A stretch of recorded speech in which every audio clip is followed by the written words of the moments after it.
പുറപ്പാട് 3:19 എന്നാൽ മിസ്രയീം രാജാവ് ഭുജബലം കൊണ്ടല്ലാതെ നിങ്ങളെ പോകുവാൻ സമ്മതിക്കില്ല എന്ന് ഞാൻ അറിയുന്നു എന്ന്. അതുകൊണ്ട് ഞാൻ എൻ്റെ കൈ നീട്ടി, ദൈവം പറയുന്നു, മിസ്രയീമിൻ്റെ നടുവിൽ ചെയ്യുവാനിരിക്കുന്ന അത്ഭുതങ്ങളെ കൊണ്ടൊക്കെയും അതിനെ ദണ്ഡിപ്പിക്കും. അതിനുശേഷം അവൻ നിങ്ങളെ വിട്ടയക്കും. ഞാൻ മിസ്രയീമ്യർക്ക് ഈ ജനത്തോട് കൃപ തോന്നുമാറാക്കും. നിങ്ങൾ പോരുമ്പോൾ വെറും കൈയായി പോരേണ്ടി വരികയില്ല. ഓരോ സ്ത്രീയും, എനിക്കിത് ഇഷ്ടപ്പെട്ടു, ഓരോ സ്ത്രീയും താൻ്റെ അയൽക്കാരത്തിയോടും വീട്ടിൽ അതിഥിയായി പാർക്കുന്നവളോടും വെള്ളിയാഭരണങ്ങളും പൊന്നാഭരണങ്ങളും വസ്ത്രങ്ങളും ചോദിച്ചു വാങ്ങി നിങ്ങളുടെ പുത്രന്മാരെയും പുത്രിമാരെയും ധരിപ്പിക്ക. ഇതെനിക്കിഷ്ടമാണ്. എന്നിട്ട് മിസ്രയീമ്യരെ അവർക്കുള്ളതൊക്കെയും കൊള്ളയിടുകയും വേണം. ദൈവം പറഞ്ഞു, ഞാൻ നിങ്ങളെ അടിമത്വത്തിൽ നിന്ന് പുറത്തേക്ക് കൊണ്ടുവരികയാണ്. അതുമാത്രമല്ല, നിങ്ങൾ ശത്രുക്കളുടെ നല്ല വസ്തുക്കൾ മുഴുവനും കൊള്ളയിടുകയും വേണം. അത് നിങ്ങൾ ധരിക്കണം. മാത്രമല്ല, അത് ആസ്വദിക്കണം. കാരണം എൻ്റെ മക്കളാണ് അവയെല്ലാം അനുഭവിക്കേണ്ടത്. ഹല്ലേലൂയ. അതിന് മോശ പറഞ്ഞു, പക്ഷെ അവർ എന്നെ വിശ്വസിക്കാതെയും എൻ്റെ വാക്ക് കേൾക്കാതെയും എൻ്റെ വാക്ക് അനുസരിക്കാതെയും യഹോവ നിനക്ക് പ്രത്യക്ഷനായിട്ടില്ല മോശേ എന്ന് പറയും. അറിയപ്പെടാത്ത ഒന്നിലേക്ക് കാലടി എടുത്ത് വെക്കാൻ ധൈര്യവും തൻ്റെടവുമുള്ള ഒരാളെ കണ്ടുപിടിക്കാൻ ശ്രമിച്ച് അഥവാ ആവശ്യപ്പെടുകയാണെങ്കിൽ അവർ ചെയ്യുന്നത് ശരിയാണോ എന്ന് കണ്ടുപിടിക്കാൻ തെറ്റുകൾ ചെയ്യാൻ സന്നദ്ധരായവരെ അന്വേഷിച്ച് ദൈവം എന്തുമാത്രം തളർന്നിട്ടുണ്ടാവും എന്ന് ചിന്തിക്കാൻ സാധിക്കുമോ? ചെയ്യുന്നത് തെറ്റായിരിക്കുമോ എന്ന് ഭയന്ന് ജീവിതകാലം മുഴുവനും വെറുതെ പാഴാക്കരുത്. പുറത്തേക്ക് കാലെടുത്ത് വയ്ക്കുക. ഇതുപോലെ പലതും ഇതിലെഴുതിയിട്ടുണ്ട്. പക്ഷേ അത് മുഴുവൻ വായിക്കാൻ സമയമെടുക്കുന്നില്ല. പക്ഷേ പിന്നീട് അത് വിശ്വസിക്കാൻ പ്രയാസമാവുന്നു. അതുകൊണ്ട് ദൈവം മോശയ്ക്ക് 3-4 അത്ഭുതങ്ങൾ കാണിച്ചു കൊടുത്തു. നിങ്ങൾക്കറിയാമോ, അയാളുടെ വടിക്ക് മുഴുവൻ ശക്തിയും ലഭിച്ചു. അയാളത് തൊട്ടപ്പോൾ കുഷ്ഠം ബാധിച്ചു. കൈ പിൻവലിച്ചപ്പോൾ അയാൾക്ക് സൗഖ്യമായി. ദൈവം അയാൾക്ക് ഈ വൻ കാര്യങ്ങളെല്ലാം കാണിച്ചു കൊടുത്തു. ഇനി നിങ്ങൾ മുന്നോട്ട് 10-ാം വാക്യത്തിലേക്ക് കടക്കുകയാണെങ്കിൽ, മോശ ദൈവത്തോട് പറഞ്ഞു, കർത്താവേ, മുമ്പേ തന്നെയും നീ അടിയനോട് സംസാരിച്ച ശേഷവും ഞാൻ വാക്സാമർഥ്യമുള്ളവനല്ല, ഞാൻ വിക്കനും തടിച്ച നാക്കുള്ളവനുമാകുന്നു എന്ന് പറഞ്ഞു. അതിന് യഹോവ, മനുഷ്യന് വായ കൊടുത്തതാര്? ഞാൻ ദൈവത്തോട് പറഞ്ഞത് ഓർക്കുന്നു, എനിക്ക് ജനങ്ങളുടെ മുന്നിൽ നിന്ന് സംസാരിക്കാനാവില്ല. എനിക്കൊരു നല്ല മധുരമായ സ്ത്രീ ശബ്ദമില്ല. സ്ത്രീയേക്കാൾ ഒരു പുരുഷൻ്റേതുപോലെയുള്ള ശബ്ദമാണ് എനിക്ക് നാണം തോന്നുന്നു. ദൈവമാണ് എനിക്ക് ശബ്ദം തന്നത്, അല്ലേ? ദൈവം ഒരു കാരണം കൊണ്ടാണ് നമുക്കെല്ലാം നൽകുന്നത്. എൻ്റെ ശബ്ദം കൂടുതൽ അധികാരത്തിൻ്റെയും മുഴക്കത്തിൻ്റെയും ധ്വനിയാണ്. ഒരു സത്യം നിങ്ങൾക്കറിയണമെന്നുണ്ടെങ്കിൽ പറയാം. എൻ്റെ ശബ്ദം ചിലപ്പോൾ പുരുഷന്മാർക്ക് പോലും കേട്ടാൽ സഹിക്കാൻ പറ്റാത്തതായിരിക്കും. അതെ, ഞാൻ ഇങ്ങനെ പറഞ്ഞാൽ നിങ്ങൾക്ക് ആർക്കും കേൾക്കാൻ ഇഷ്ടമുണ്ടാവില്ല. എല്ലാവർക്കും എൻ്റെ നമസ്കാരം. യേശു നിങ്ങളെ സ്നേഹിക്കുന്നു എന്ന് പറയാനാണ് ഞാനിന്ന് വന്നിരിക്കുന്നത്. ഒരു പരിഷ്കാരപ്രേമിയായ യുവാവ് ചിക്കാഗോയിൽ ഞങ്ങളുടെ കാറിൻ്റെ അടുത്ത് വന്നത് ഓർക്കുന്നു. അന്നൊക്കെ വേറെ റേഡിയോ മാത്രമേ ഉണ്ടായിരുന്നുള്ളൂ, TV ഇല്ല. അതുകൊണ്ട് ആർക്കും എന്നെ കാണാനാവില്ല, കേൾക്കാനേ സാധിക്കൂ. ഞാൻ ചിക്കാഗോയിൽ ഒരു മീറ്റിംഗ് നടത്തുകയായിരുന്നു. അവൻ ലെതർ ജാക്കറ്റ് ഇട്ടിരുന്നു, പോണി ടെയിൽ കെട്ടി, ടാറ്റൂസ് കുത്തി, കമ്മലൊക്കെ ഇട്ടിരുന്നു. ഹേയ് സിസ്റ്റർ, എനിക്ക് നിങ്ങളോട് സംസാരിക്കണം. നിങ്ങളെ കണ്ടതിൽ സന്തോഷിക്കുന്നു. എനിക്കൊരു തമാശ നിങ്ങളെ അറിയിക്കാനുണ്ട്. അവൻ പറഞ്ഞു, സ്ത്രീകൾ എന്നെ പഠിപ്പിക്കുന്നത് ഒട്ടും തന്നെ രസിക്കാത്ത കൂട്ടത്തിലാണ് ഞാൻ. അവൻ പറഞ്ഞു, പ്രശ്നം എന്താണെന്ന് വെച്ചാൽ, നിങ്ങളൊരു സ്ത്രീയാണെന്ന് അറിയുന്നതിന് 6 മാസം മുൻപ് നിങ്ങളുടെ പ്രഭാഷണം ഞാൻ കേൾക്കാനിടയായി.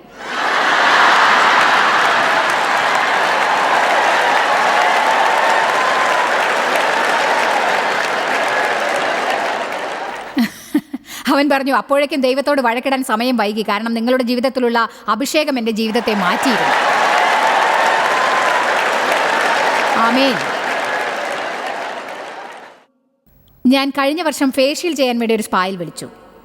ഞാൻ പറയുന്നത് തികച്ചും സത്യമാണ്. ഫേഷ്യൽ ചെയ്യാൻ വേണ്ടി ഞാൻ സ്പായിൽ വിളിച്ചു. ഇത് ജോയ്സ് മേയറാണ്.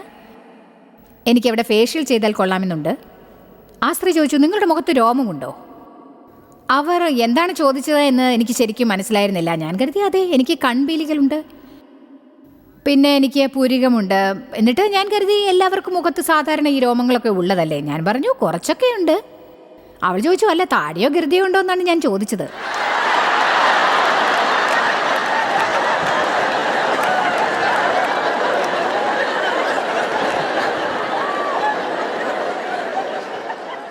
ഞാൻ ആർത്ത് ചിരിച്ചു പോയി. ദൈവം ഞാനിവിടെ 30 മിനിറ്റോളം ചിരിച്ചു. പിന്നെ ഞാനിത് ഇന്ത്യയിലും ആഫ്രിക്കയിലും ന്യൂ ഗിനയിലും ഒക്കെ പറഞ്ഞപ്പോൾ അവിടെയുള്ളവരെല്ലാവരും ചിരിച്ചു. എന്നെ അസുരക്ഷിതയാക്കാമെന്ന് സാത്താൻ ചിന്തിച്ചിരുന്നെങ്കിൽ അവൻ കൂടുതൽ എന്നിൽ പ്രവർത്തിക്കുമായിരുന്നു. കാരണം എനിക്കറിയാം ഞാൻ ക്രിസ്തുവിലാണെന്ന്. മറ്റുള്ളവർ എന്ത് കരുതും എന്ന് ഞാൻ കാര്യമാക്കിയില്ല. പക്ഷെ എപ്പോഴും സംഗതി അതായിരുന്നില്ലെന്നതാണ് വാസ്തവം. എന്നെങ്കിലും ഒരിക്കൽ എൻ്റെ ജീവിതത്തിലും അത് കാരണം അസ്വസ്ഥതയും വല്ലായ്മയും കോപവും ഉണ്ടാവാനുള്ള സാധ്യത ഉണ്ടായിരിക്കാം. ചിലപ്പോൾ ദൈവം ചില കാര്യങ്ങൾ നമുക്കായി ഒരുക്കുന്നതായി എനിക്ക് തോന്നുന്നു. നമ്മളത് മനസ്സിലാക്കുന്നില്ല. ഞാൻ സ്പായിൽ ചെന്നപ്പോൾ ഫോണിൽ എന്നോട് സംസാരിച്ച സ്ത്രീയായിരിക്കും എനിക്ക് ഫേഷ്യൽ ചെയ്യാൻ പോകുന്നത് എന്ന് ഞാൻ വിചാരിച്ചിട്ട് നന്നായി വസ്ത്രധാരണം ചെയ്തിരുന്നു. അവൾ പറഞ്ഞു, എന്നോട് ക്ഷമിക്കണം. എന്നിട്ട് പറഞ്ഞു, എൻ്റെ ബോസ് ചോദിച്ചു, പേര് കേട്ടപ്പോൾ അവരൊരു സ്ത്രീയാണെന്ന് നിനക്ക് മനസ്സിലാക്കാൻ സാധിച്ചില്ലേ എന്ന്. കേൾക്കൂ, അവൾ പറഞ്ഞു, പക്ഷെ പ്രശ്നം എന്താണെന്ന് വെച്ചാൽ എനിക്കൊരു ജോയ്സ് അങ്കിളുണ്ട്. ഇങ്ങനെ എത്ര അവസരങ്ങൾ.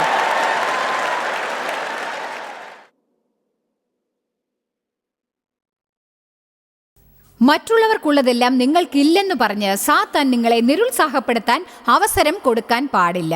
അവർക്കുള്ളതിൽ നിന്ന് വിഭിന്നമായിരിക്കാം നിങ്ങളുടെ കഴിവുകൾ. അതേ സഭയിൽ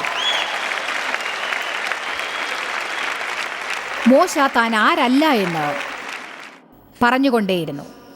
ഒടുവിൽ ദൈവത്തിന് തന്നെ മുഷിപ്പ് തോന്നിയിട്ടുണ്ടാവാം. മോശ പറഞ്ഞു, എൻ്റെ ശബ്ദം ശരിയല്ല, ഞാൻ വാചാനനല്ല, ഞാൻ ഇതല്ല, ഞാൻ അതല്ല. ദൈവം ചോദിച്ചു, നിനക്ക് വായ തന്നതാര്? പിന്നീട് 12-ാം വാക്യത്തിൽ ദൈവം പറയുന്നു, ആകയാൽ നീ ചെല്ലുക, ഞാൻ നിന്റെ വായോടുകൂടെ ഇരുന്ന് നീ സംസാരിക്കേണ്ടത് നിനക്ക് ഉപദേശിച്ചു തരും. വേഗം ഒരുങ്ങ്. 13-ാം വാക്യം, എന്നാൽ അവൻ, കർത്താവേ, നിനക്ക് ബോധിച്ച് മറ്റാരെങ്കിലും അയക്കണമേ എന്ന് പറഞ്ഞു. അവനത് തള്ളിമാറ്റുകയാണ്. മറ്റാരെങ്കിലും അയക്കേ. 14-ാം വാക്യം, അപ്പോൾ യഹോവയുടെ കോപം മോശയുടെ നേരെ ജ്വലിച്ചു. ദൈവത്തെ കോപിപ്പിക്കുന്ന വിധത്തിൽ ഒന്നും പറയാതെ നിങ്ങൾ സൂക്ഷിക്കണം. നിങ്ങൾ കാരണമല്ല ദൈവം നിങ്ങളെ ഉപയോഗിക്കുന്നതെന്ന് എപ്പോഴും ഓർമ്മ വേണം. അവൻ്റെ വെളിച്ചം വിള്ളലുള്ള പാത്രങ്ങളിലൂടെ നന്നായി പ്രകാശിക്കും. നിങ്ങൾക്ക് പ്രായമായി നിങ്ങൾ വിള്ളലുള്ള പാത്രമാണെന്ന് കരുതുന്നുണ്ടെങ്കിൽ അതൊരു സുവാർത്തയാണ്. കാരണം ദൈവം നിങ്ങളിൽ പ്രകാശം വെക്കുമ്പോൾ അതിലൂടെ അവൻ ധാരാളം ബലഹീനതകളെയും കാണിച്ചു തരും. ആരെങ്കിലും ആമേൻ പറയൂ. ഇനി വേണമെങ്കിൽ നമുക്ക് യിരെമ്യാവിലേക്ക് പോകാം. അതിന് ഞാൻ സമയമെടുക്കാൻ പോകുന്നില്ല. നമുക്ക് 4-ാം വാക്യത്തിൽ നിന്നും തുടങ്ങാം. ദൈവം പറഞ്ഞു, നിന്നെ ഗർഭപാത്രത്തിൽ മെനയുന്നതിന് മുൻപ് ഞാൻ നിന്നെ അറിഞ്ഞു, എനിക്ക് ഉപയോഗിക്കാനുള്ള ഉപകരണമായി തിരഞ്ഞെടുത്തു. ഞാൻ നിന്നെ രാഷ്ട്രങ്ങളിലേക്ക് വിളിച്ചിരിക്കുന്നു. യിരെമ്യാവ് ആദ്യം പറഞ്ഞത് ഇതാണ്, ഓ ഞാൻ വളരെ ചെറുപ്പമാണ്, ഞാൻ ഇതാണ്, ഞാൻ അതാണ്, ഞാൻ മറ്റെന്തൊക്കെയോ ആണ്. അതുകൊണ്ട് ദൈവത്തിന് ഇതൊക്കെ കേട്ട് മടുത്തു എന്നേ എനിക്ക് പറയാനാവൂ. അവൻ ആവശ്യം ധൈര്യമുള്ളവരെയാണ്. ഇത് മനസ്സിലാക്കുന്നവരെയാണ് അവൻ ആവശ്യം. ഇത് എന്നെക്കുറിച്ചല്ല, ഇത് നിങ്ങളെക്കുറിച്ചല്ല, നിങ്ങൾക്ക് എന്ത് ചെയ്യാനാവില്ലെന്നല്ല, നിങ്ങൾ ആരല്ല എന്നതുമല്ല. അവൻ ആരാണ് എന്നതിനെക്കുറിച്ചാണ്. അവൻ എന്താണ്, അവൻ എന്ത് ചെയ്യാനാവും, അവൻ എന്താണ് ചെയ്തത്. നിങ്ങളിൽ നിന്ന് നിങ്ങളുടെ മനസ്സിനെ സാധാരണ സ്ഥിതിയിൽ മാറ്റാൻ സാധിക്കുമോ? എന്നിട്ട് ക്രിസ്തുവിൽ നിങ്ങൾ ആരാണ് എന്ന് പഠിക്കുമോ? നിങ്ങൾ എഴുന്നേറ്റ് നിന്ന് തല ഉയർത്തി കുനിയുന്ന തോളുകളെ മേലോട്ട് ഉയർത്തിക്കൊണ്ട് പറയൂ, സാത്താനേ, എന്നെ കൊച്ചാക്കുന്ന, എന്നെ നാണം കെടുത്തുന്ന നിന്റെ ദിവസങ്ങൾ അവസാനിച്ചു. ഞാൻ മുന്നറിയിപ്പ് തരുന്നു, ഞാൻ ദൈവത്തിലും അവൻ്റെ ശക്തിയിലും ധൈര്യവാനും കരുത്തുള്ളവനുമാണ്. നിങ്ങൾ ആരാണെന്ന് നിങ്ങൾ അറിയുമ്പോൾ ജനങ്ങൾക്ക് നിങ്ങളെ നിയന്ത്രിക്കാൻ സാധിക്കുകയില്ല. സാത്താനും നിങ്ങളെ നിയന്ത്രിക്കാൻ പറ്റില്ല. ഞാൻ പറയുന്നത് കേട്ടോ. നിങ്ങൾ ആരാണെന്ന് അറിയുമ്പോൾ നിങ്ങളെ ഭരിക്കാനും നിയന്ത്രിക്കാനും സാത്താനോ ജനങ്ങൾക്കോ സാധിക്കില്ല എന്നാണ് ഞാൻ പറഞ്ഞത്. കാരണം നിങ്ങൾ ചെയ്യേണ്ടത് ചെയ്യാൻ നിങ്ങൾ തയ്യാറല്ലെങ്കിൽ ഈ ഗ്രൂപ്പിൽ നിന്ന് നിങ്ങളെ പുറത്താക്കും എന്നൊരു നിശബ്ദമായ സന്ദേശം അവർ തന്നാൽ ഞാൻ ജീവിക്കും. ഞാൻ എപ്പോഴും യാത്ര ചെയ്യുന്നത് അറിയാമല്ലോ. നമ്മളെപ്പോഴും യാത്ര ചെയ്യുമ്പോൾ ഒരു സാധാരണ ജീവിതം ജീവിക്കാൻ സാധിക്കില്ല. ഒരു പുതിയ സാധാരണതയുണ്ടാവും. ചിലപ്പോൾ അത് ഒരല്പം വെല്ലുവിളിയായിരിക്കും. ഞാൻ വീട്ടിലുള്ള സമയമാണെങ്കിലും എനിക്ക് ഒരു സാധാരണ ജീവിതം ഉണ്ടാവില്ല. ഞാൻ യാതൊന്നിൻ്റെയും ഭാഗമായിരിക്കില്ല. കാരണം ഒന്നിൻ്റെയും ഭാഗമാകാൻ ഞാൻ വേണ്ടത്ര സമയം എവിടെയും ഉണ്ടാവില്ല. ആയതിനാൽ ഞാൻ ഒരിക്കൽ ദൈവത്തോട് പറഞ്ഞു, എൻ്റെ ദൈവമേ, എനിക്കൊരു ചെറിയ സംഘത്തിൽ ചേരണമെന്നുണ്ട്. അതായത് ഏതെങ്കിലും ഒരു ചെറിയ ബൈബിൾ സ്റ്റഡിയോ അങ്ങനെ എന്തിൻ്റെങ്കിലും. അപ്പോൾ ദൈവം പറഞ്ഞു, നീ ഒരു ചെറിയ സംഘത്തിൻ്റെ ഭാഗമാണ്, പിതാവ്, പുത്രൻ, പരിശുദ്ധാത്മാവ്, നമുക്ക് പോകാം.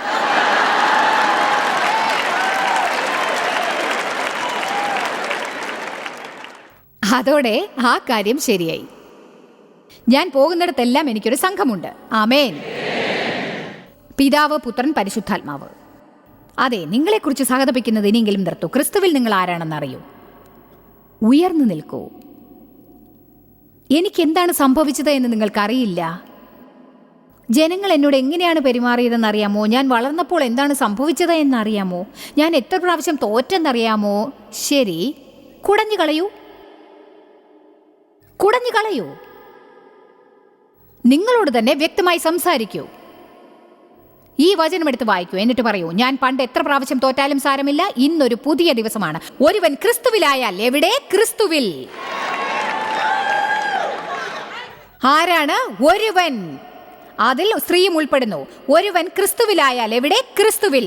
അവൻ എന്താവും? ഒരു പുതിയ സൃഷ്ടി. അവൻ എന്താണ് സംഭവിക്കുക? പഴയതെല്ലാം കഴിഞ്ഞുപോയി, എല്ലാ കാര്യങ്ങളും പുതിയതായി മാറിയിരിക്കുന്നു.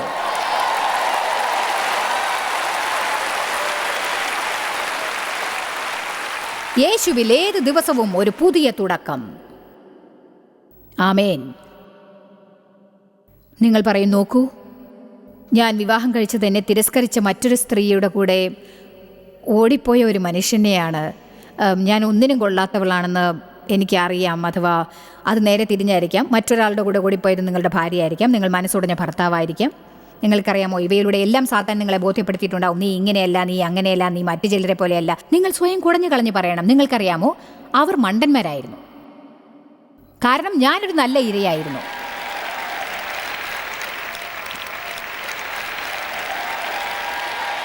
ആമേൻ. ഹേയ്, ദൈവത്തോടൊത്ത് നടക്കുക. അവൻ്റെതായ വഴികളുണ്ട്. 2 കൊരിന്ത്യർ 5:21, പാപമറിയാത്തവനെ നാം അവനിൽ ദൈവത്തിൻ്റെ നീതിയാകേണ്ടതിന് അവൻ നമുക്ക് വേണ്ടി പാപം ആക്കി. ഇതാ വീണ്ടും കണ്ടില്ലേ? നാം ക്രിസ്തുവിൽ. ഇത് മനസ്സിലാക്കൂ, നിങ്ങളിലല്ല. ദൈവത്തിൻ്റെ നീതി എന്ന സ്ഥാനം ലഭിക്കാനായി നല്ല കാര്യങ്ങൾ പ്രവർത്തിക്കാനുള്ള നിങ്ങളുടെ കഴിവിലല്ല, പകരം ക്രിസ്തുവിൽ. നിങ്ങൾ ദൈവത്തിൻ്റെ മുന്നിൽ നേരാണ്. നിങ്ങൾക്ക് ദൈവത്തിൻ്റെ മുന്നിൽ തെറ്റുകളില്ല. നിങ്ങൾക്ക് നേർമയുണ്ട്. നിങ്ങൾ പറയും, നിൽക്ക് നിൽക്ക് നിൽക്ക് നിൽക്ക്, ഞാൻ പല തെറ്റുകളും ചെയ്തിട്ടുണ്ട്. നിങ്ങൾ എന്ത് ചെയ്തു എന്നല്ല ഞാൻ പറയുന്നത്, നിങ്ങൾ ആരാണ് എന്നതാണ് ഞാൻ പറയുന്നത്. എൻ്റെ കുട്ടികൾ വളർന്നു വന്ന കാലത്ത് പലതരം മണ്ടത്തരങ്ങൾ പ്രവർത്തിച്ചിട്ടുണ്ട്. പക്ഷെ അവരെന്നും മേഴ്സ് തന്നെയായിരുന്നു. അവർ മാറിയിട്ടില്ല. അവർ എനിക്കിഷ്ടമല്ലാത്തത് ചെയ്തത് കാരണം അവരെ ഞങ്ങൾ മാറ്റിയിട്ടില്ല. അതുകൊണ്ട് ദൈവം വ്യത്യസ്തനാണെന്ന് നമുക്ക് എന്തെങ്കിലും വിചാരിക്കാൻ സാധിക്കുമോ? നിങ്ങൾ കുഴപ്പങ്ങൾ ഉണ്ടാക്കിയത് കൊണ്ട് അവൻ്റെ മക്കളാവാതിരിക്കുമോ? കാരണം നിങ്ങളുടെ ഹൃദയം അവനറിയാം. ദൈവത്തിന് നിങ്ങളുടെ ഹൃദയം അറിയാം. ഞാൻ ഒരു കാര്യം പറയട്ടെ, ഈ മുറിയിലിരിക്കുന്ന നിങ്ങൾ ആരും തന്നെ, ഈ പ്രോഗ്രാം TV-യിൽ കണ്ടുകൊണ്ടിരിക്കുന്നവരും ശരി, ഈ പ്രസംഗത്തിൽ ലയിച്ചുകൊണ്ടിരിക്കുകയാണെങ്കിൽ നിങ്ങൾ ആരും തന്നെ ദൈവം നിങ്ങളെ ഇവിടെ എത്തിച്ചതും നിങ്ങളെ ഈ പ്രോഗ്രാം കാണാൻ ഇടയാക്കിയതും യാതൊരു കാരണവും ഇല്ലാതെ അല്ല എന്ന് നിങ്ങളോട് ഞാനിപ്പോൾ പറയുകയാണ്. നിങ്ങളിൽ പലരും ഹോട്ടലിൽ പണം കൊടുക്കുന്നുണ്ടാവും, ബേബി സിറ്റേഴ്സിനെ നിയമിച്ചിട്ടുണ്ടാവും, അവധിയെടുത്തിട്ടുണ്ടാവുമായിരിക്കാം. നിങ്ങൾ ദൈവവചനം കേൾക്കാൻ എത്തിയിരിക്കുന്നു. നിങ്ങൾക്ക് ജീവിതത്തിൽ ഒരു വിധത്തിലും കുറ്റബോധമോ ശിക്ഷാവിധിയോ ഒന്നും തന്നെ തോന്നേണ്ട ഒരു കാരണവുമില്ല. നിങ്ങൾ ഇവിടെ വന്നിരിക്കാനുള്ള ഒരേ ഒരു കാരണം ദൈവവുമായി നല്ലൊരു ബന്ധം പുലർത്താനും നേരായത് ചെയ്യണം എന്ന ആഗ്രഹം കൊണ്ടും മാത്രമാണ്. നിങ്ങൾ ആരാകുമെന്ന് ദൈവം കാണുന്നു, ഇപ്പോൾ നിങ്ങൾ ആരാണ് എന്നതല്ല.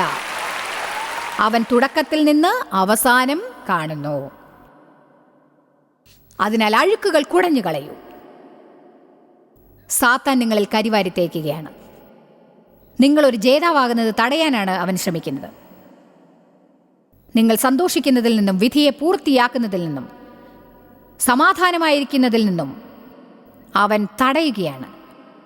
നിങ്ങൾക്കതറിയാമോ? എനിക്കറിയില്ല. പക്ഷേ നിങ്ങൾ അതിശയിപ്പിക്കത്തക്ക ജനങ്ങളാണ്.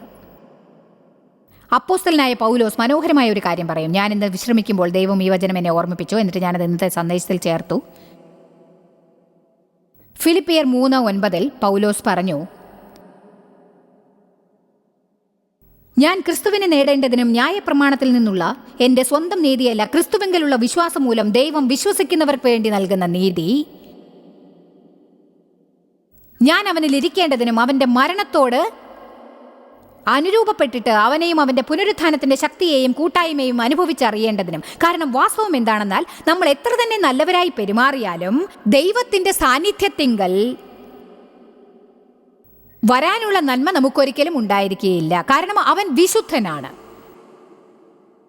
യേശു നമ്മുടെ മധ്യസ്ഥനല്ലെന്നുണ്ടെങ്കിൽ, അവൻ നമ്മുടെ ഇടയിൽ ഇല്ലായിരുന്നെങ്കിൽ, ദൈവത്തിൻ്റെ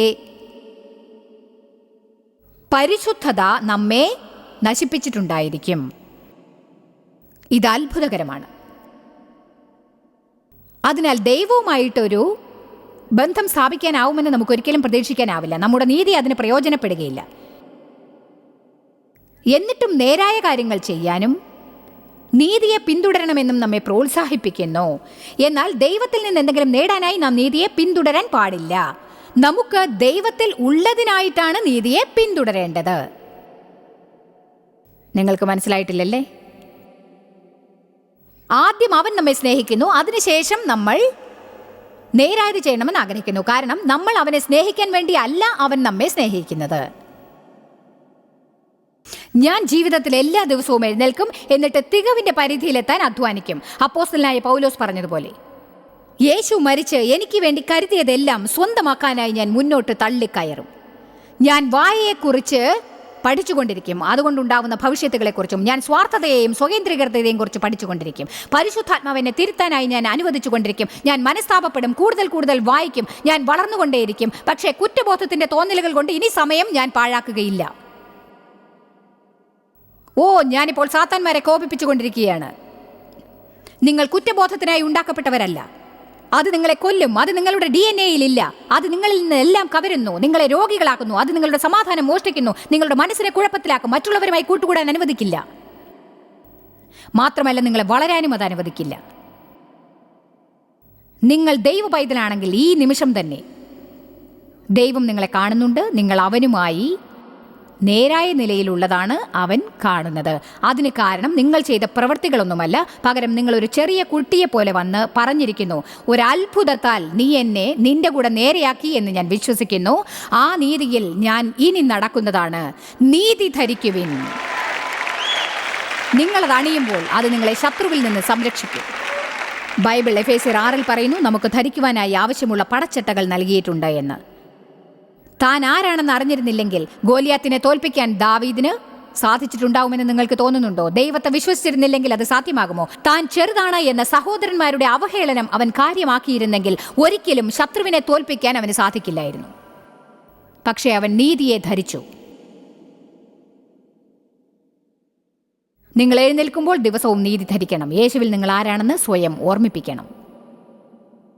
സമാധാനത്തിന്റെ ചെരുപ്പ് ധരിച്ച് രക്ഷയുടെ തലപ്പാവണിയവൻ. നിങ്ങൾ രക്ഷിക്കപ്പെട്ടവരാണെന്ന് കരുതുക. ദൈവത്തിന്റെ പദ്ധതിക്ക് പുറമേ ഉള്ള ഒരാളാണെന്ന ചിന്ത ഉപേക്ഷിച്ച് ഞാൻ രക്ഷിക്കപ്പെട്ടവനാണ് എന്ന് ചിന്തിച്ചു തുടങ്ങുക. രക്ഷിക്കപ്പെട്ട ഒരാളെപ്പോലെ പെരുമാറുക. ദൈവവുമായി ബന്ധമുള്ള ഒരാളെപ്പോലെ സംസാരിക്കുക. ഒരുവൻ ക്രിസ്തുവിലായാൽ, പൗലോസ് പറഞ്ഞു, എനിക്ക് സ്വന്തമായിട്ട് നീതിയൊന്നുമില്ല, പകരം ഞാൻ അവനിൽ അറിയപ്പെടണം. അവന് മാത്രം എനിക്ക് നൽകാവുന്ന നീതിയാണ് അത് എന്ന് ഞാൻ അറിയണം. അടുത്ത വാക്യത്തിൽ പറയുന്നു, അവനെ അറിയുക എന്നതാണ് എൻ്റെ ഉദ്ദേശവും തീരുമാനവും. അവനുമായി ഞാൻ കൂടുതൽ അടുത്തു ജീവിക്കണം. ഞാൻ അവനെ അറിയുന്നതിലൂടെ അവനിൽ ആരെന്ന് കണ്ടുപിടിക്കണം. അവൻ്റെ ഉയർത്തെഴുന്നേൽപ്പിൻ്റെ ശക്തിയെയും ജീവിച്ചിരിക്കെ മരിച്ചവരിൽ നിന്ന് ഉയർത്തെഴുന്നേൽപ്പിക്കുന്ന അവൻ്റെ ശക്തിയെയും അറിയണം. നിങ്ങൾ പറയും, അതെ ഞാൻ ശ്രമിക്കുന്നുണ്ട്. എനിക്ക് 1 മണിക്കൂറും കൂടി ഉണ്ടായിരുന്നെങ്കിൽ അതിലേക്ക് കടക്കാമായിരുന്നു. ഞാൻ ശ്രമിക്കുകയാണ്. എന്നാൽ ചോദ്യം ഇതാണ്, നിങ്ങൾ വിശ്വസിക്കുന്നുവോ? നിങ്ങൾ നേരായിട്ടുള്ള കാര്യങ്ങൾ ചെയ്യാൻ കഠിനമായി അധ്വാനിക്കാൻ ശ്രമിച്ച് അല്പനേരത്തേക്ക് നല്ലവരാണെന്ന് തോന്നലോടെ ഇരിക്കും. എന്നിട്ട് എന്തെങ്കിലും തെറ്റ് ചെയ്താൽ അന്നേ ദിവസം മുഴുവൻ നിങ്ങൾ മോശമാണെന്ന് തോന്നും. എന്നിട്ട് 1-2 ദിവസം മോശമായ തോന്നലോടെ ഇരുന്നിട്ട് ഒരു ചെറിയ നല്ല കാര്യം ചെയ്യാൻ തുടങ്ങും. എന്നിട്ട് ഏതാനും മണിക്കൂറുകൾ നല്ല തോന്നലുകളോടെ ഇരിക്കും. വീണ്ടും എന്തെങ്കിലും തെറ്റ് ചെയ്യും. എന്നിട്ട് കരുതും അവസാനമായി ഞാൻ ചെയ്ത തെറ്റ് എന്താണെന്ന് എനിക്ക് ഓർമ്മയില്ല, എപ്പോഴാണ് ചെയ്തതെന്നും. ശരിയായ കാര്യം അവസാനമായി ചെയ്തത് എപ്പോഴാണെന്ന് അറിയില്ല, അഥവാ എപ്പോൾ ചെയ്തുവെന്നും. കാരണം ഞാൻ ചെയ്ത പ്രവൃത്തികളുടെ കണക്കിപ്പോൾ സൂക്ഷിച്ചു വെക്കാറില്ല. ആമേൻ. പക്ഷെ ഉച്ചയ്ക്ക് ഞാൻ ദൈവത്തോടൊത്ത് സമയം ചിലവാക്കി എന്ന് എനിക്കറിയാം. ഞാൻ കിടക്കയിൽ 2 മണിക്കൂറോളം ദൈവവചനം ധ്യാനിച്ചു, ദൈവത്തോട് സംസാരിച്ചു, ഞാൻ അവനെ സ്നേഹിക്കുന്നുണ്ടെന്ന് അവനോട് പറഞ്ഞു. ഞാൻ ഒരു കാര്യം പറയട്ടെ, ഇത് മറ്റ് അസംബന്ധങ്ങളെക്കാൾ ദൈവത്തോടൊത്ത് കൂടുതലായി നിങ്ങളെ കൊണ്ടുപോകാൻ മതി. ദൈവത്തിന് എല്ലാവരും സ്തോത്രം പറയുവിൻ.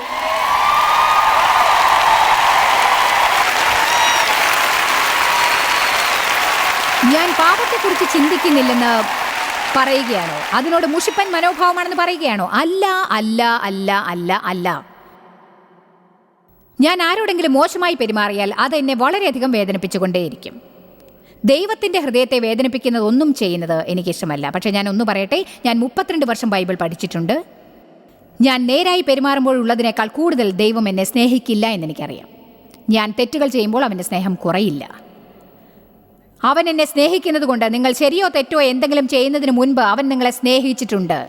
അവനെക്കുറിച്ച് നിങ്ങൾ എന്തെങ്കിലും കാര്യമാക്കുന്നതിന് മുൻപും നമ്മൾ പാപത്തിലിരിക്കുമ്പോൾ തന്നെ എഫേസ്യർ പറയുന്നു, അവൻ നമുക്കായി മരിച്ചു.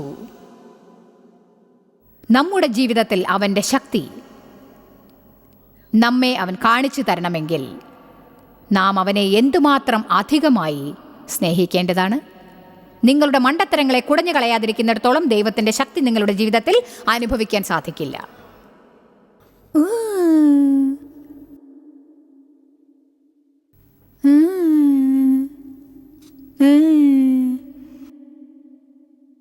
ദൈവമേ, എനിക്ക് ശരിയായ വിദ്യാഭ്യാസമില്ലാതെ ഞാൻ ഇംഗ്ലീഷിൽ തോറ്റു, സംഗീതത്തിൽ തോറ്റു. എന്നെ സഹായിക്കാൻ എനിക്ക് ആരുമില്ല. എനിക്ക് എല്ലാ സുഹൃത്തുക്കളെയും നഷ്ടമാവും. എനിക്ക് കോളേജിൽ പോകാൻ കഴിഞ്ഞില്ല. ഞാൻ തെറ്റായ സ്ഥലത്താണ് ജനിച്ചിരിക്കുന്നത്.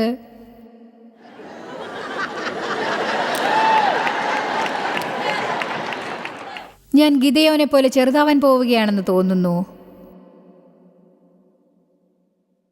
അല്ല, നിങ്ങളൊരു തീരുമാനമെടുക്കണമെന്ന് ആഗ്രഹിക്കുന്നു. ഇന്നാരെങ്കിലും ഇങ്ങനെ പറയുന്നുണ്ടോ? എനിക്ക് തോന്നുന്നു. അങ്ങോട്ട് കടക്കാൻ ഇനി എന്നെ നിർബന്ധിക്കരുതേ. പക്ഷെ എന്നെക്കുറിച്ച് എനിക്ക് മോശമായി തോന്നുന്നു. എനിക്ക് തോന്നുന്നു.